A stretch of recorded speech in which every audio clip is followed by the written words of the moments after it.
मोक्षदा एकादशी व्रत कथा।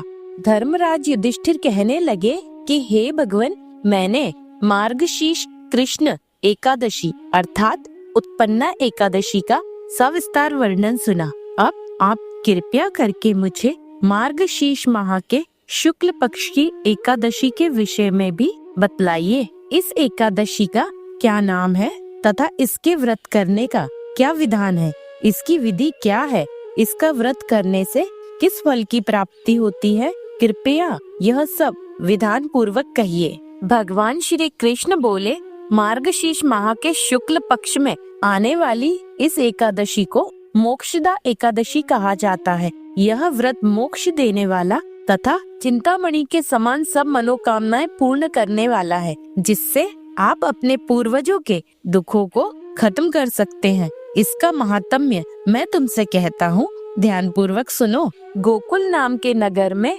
वैखानस नामक एक राजा राज्य करता था। उसके राज्य में चारों वेदों के ज्ञाता ब्राह्मण रहते थे। वह राजा अपनी प्रजा का पुत्रवत पालन करता था। एक बार रात्रि में राजा ने एक स्वप्न देखा कि उसके पिता नरक में है। उसे बड़ा आश्चर्य हुआ। प्रातः वह विद्वान ब्राह्मणों के पास गया और अपना सपना सुनाया। कहा, मैंने अपने पिता को नरक में कष्ट उठाते देखा है। उन्होंने मुझसे कहा है कि हे पुत्र, मैं नरक में पड़ा हूँ, यहाँ से मुझे मुक्त कराओ।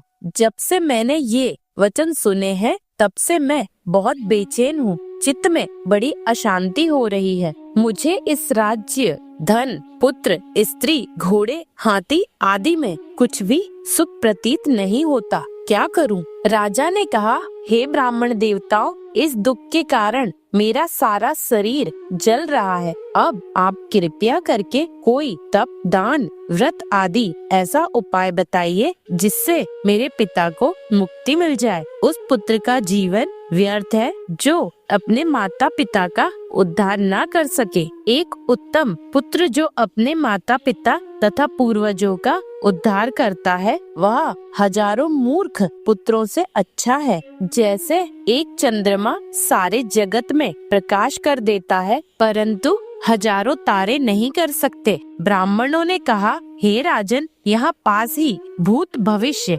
वर्तमान के ज्ञाता पर्वत ऋषि का आश्रम है। आपकी समस्या का हल वे जरूर करेंगे। ऐसा सुनकर राजा मुनि के आश्रम पर गया। उस आश्रम में अनेक शांत चित्त योगी और मुनि तपस्या कर रहे थे। उसी जगह पर्वत मुनि बैठे थे। राजा ने मुनि को साष्टांग दंडवत प्रणाम किया। मुनि ने राजा से सांगोपांग कुशल पूछी। राजा ने कहा कि महाराज, आपकी कृपा से मेरे राज्य में सब कुशल है, लेकिन अकस्मात मेरे चित्त में अत्यंत अशांति होने लगी है। ऐसा सुनकर पर्वत मुनि ने आंखें बंद की और भूत विचारने लगे। फिर बोले, हे राजन, मैंने योग बल से तुम्हारे पिता के कुकर्मों को जान लिया है। उन्होंने पूर्व जन्म में कामातुर होकर एक पत्नी को रति दी, किंतु सौत के कहने पर दूसरी पत्नी को ऋतुदान मांगने पर भी नहीं दिया।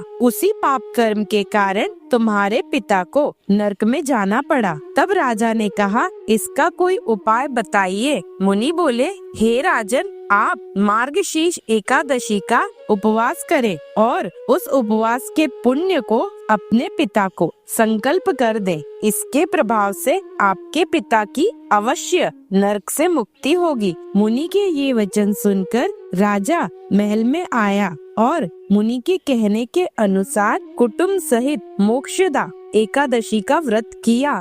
इसके उपवास का पुण्य उसने पिता को अर्पण कर दिया। इसके प्रभाव से उसके पिता को मुक्ति मिल गई और स्वर्ग में जाते हुए वे पुत्र से कहने लगे, हे पुत्र, तेरा कल्याण हो। यह कहकर स्वर्ग को चले गए। मार्गशीर्ष मास की शुक्ल पक्ष की मोक्षदा एकादशी का जो व्रत करते हैं उनके समस्त पाप नष्ट हो जाते हैं। इस व्रत से बढ़कर मोक्ष देने वाला कोई और व्रत नहीं है। इस दिन गीता जयंती मनाई जाती है। साथ ही यह धनुर्मास की एकादशी कहलाती है। अतः इस एकादशी का महत्व कई गुना और भी बढ़ जाता है। इस दिन से गीता पाठ का अनुष्ठान प्रारंभ करें तथा प्रतिदिन थोड़ी देर गीता का पाठ अवश्य करें। जय श्री कृष्ण।